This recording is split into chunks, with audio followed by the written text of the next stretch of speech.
Salam değerli izleyiciler. Bugün sizlere Ülvi İnşaat Arazisi'nde 1.8 sot içinde 3 otaklı bir ev takdim edeceğim. Evimiz tam təmirli, remontlu, hazırlanır, çok güzel. Salam değerli izleyiciler. Bugün sizlere Binəqə qəsəbəsində Ülvi arazisinde 3 otaklı bir ev takdim edeceğim. Evimiz süper remontlu, tam təmirli, hazır bir evdir. Gazı, suyu, işığı, bütün kanallar var. İndi ise sizi evime tanış edeyim. Buyurun. Evimiz dediğim gibi 3 otaklıdır. Burada konak otağı,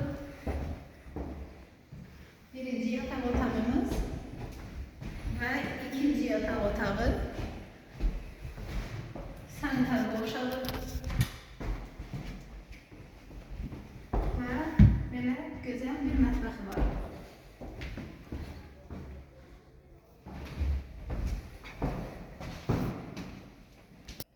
Dediğim gibi evimiz Binəqə qəsəbəsində Ülvi İnşaat Arazisində yerləşir.